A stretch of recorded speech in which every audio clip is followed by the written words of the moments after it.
This film is for people who did not experience the exhibit in person.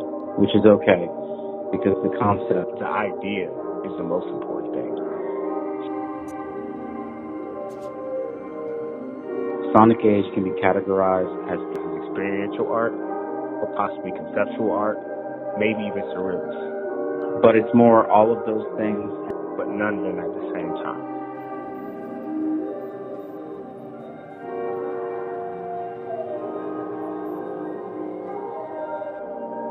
Sonic Age represents the best of the past and the hopefulness of the future.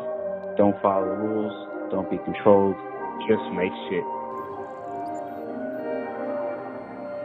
And it's art because we said it is.